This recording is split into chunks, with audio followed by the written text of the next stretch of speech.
All right, truck at Bristol. So we're gonna go 14 to 1, 0 degrees on the steering offset, and then I'm not even using brake bias for the qual lap here. I found that I just want to drive the car snug, or else I lose my rears and lose a lot of time. And I don't need rotation from the brake in the corners. I'm turning plenty well enough. It's kind of a little weird setup here in terms of what we're used to. So like I just coasting and keeping the car snug and being able to get on the throttle early, getting the car settled in the corner early is really what we're worried about. Cold tires, I had to wait a little bit longer there, so let's set up for a second lap here. I'm gonna try to pick up the gas earlier and kind of just hope it sticks.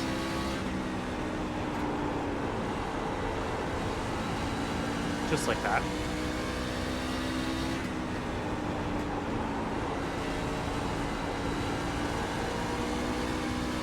I'll take it. You probably can go a little faster there, probably a 10th. I bet there's still a 10th left in it. It's just tough. It's a hard lap, and that was actually pretty conservative for what look how many attempts I had. Like, it's tough.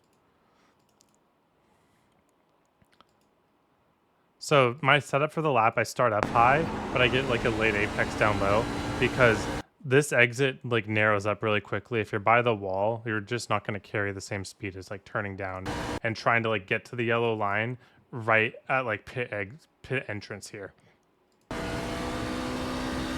So you really want to be right by the wall here. Establish that turn so that you are really pointed at the bottom. And then you see I'm just coasting. You'll never see anything like it ever again from me.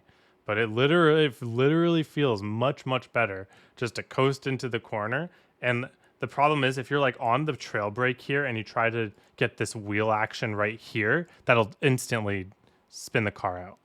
So that's basically the main reason why I'm coasting, is so that I can do that and just stick the car to the bottom. And then basically I'm trying to find this wheel angle to where the car is snug as I get on it, keeps turning, and I can get back to my throttle and start to make my way up to full throttle. Most people are going to be losing time here because they're going to be waiting too long to get on throttle because their car is going to be a little bit out of control for entry. So you're going to pay off a lot of dividends if you get off the throttle early and get back onto the throttle early, because that's where the real time is made up.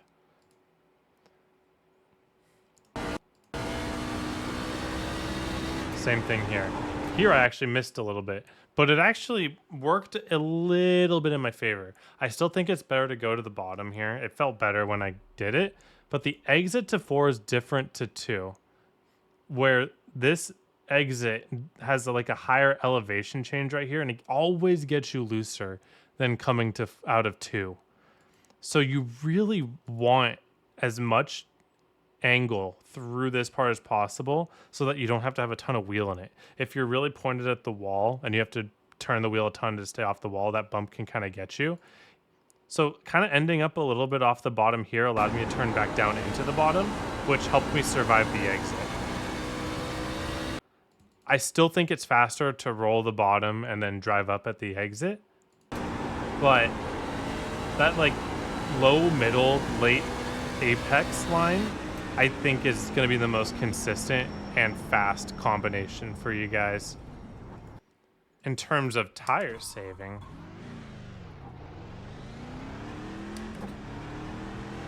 again, I'm not worried about my right front tire, so I don't really think I'm going to be braking until I have to, because I'm not really hurting for rotation into the corners if I turn in early. What's really big at short tracks, and Bristol is a little bit different to most short tracks, but what's big at short tracks is always keeping 4 tires from sliding.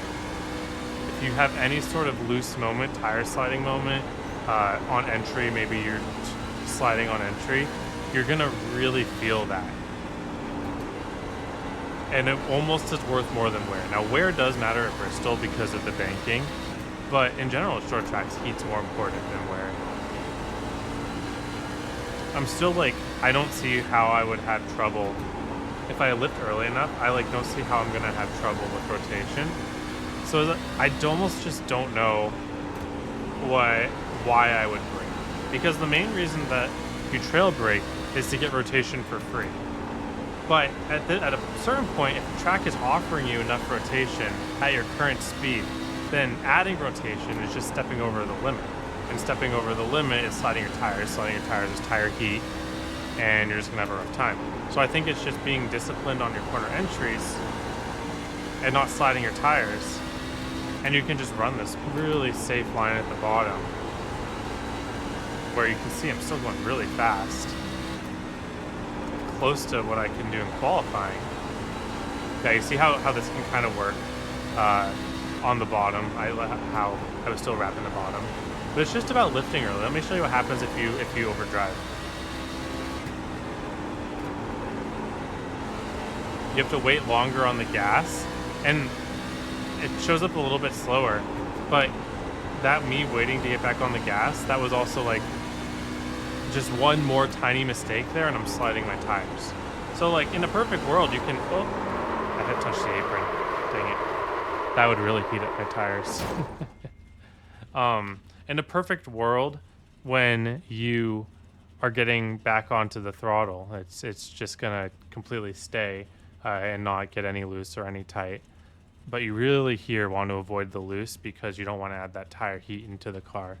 Now I know I just went on a long four-wheel slide, but it's probably pretty even. I don't know.